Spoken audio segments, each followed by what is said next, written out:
In this video, you are going to see how to type the gradient text in Microsoft Word document, as you can see here.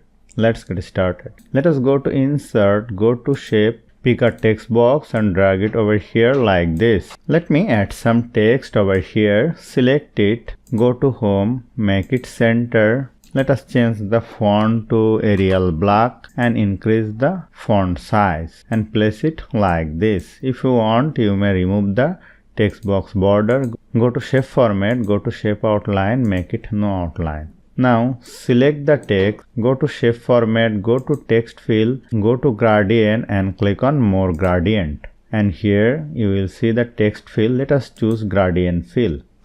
And here you can change the gradient fill color. You can make it radial. You can change the direction from here. If you want, you may add another color. Let us click on this point and choose the color of your choice. Click on over here to add another point. Go to over here, add another color. Click on this point, choose another color. Now you can adjust it and you can change the direction from here.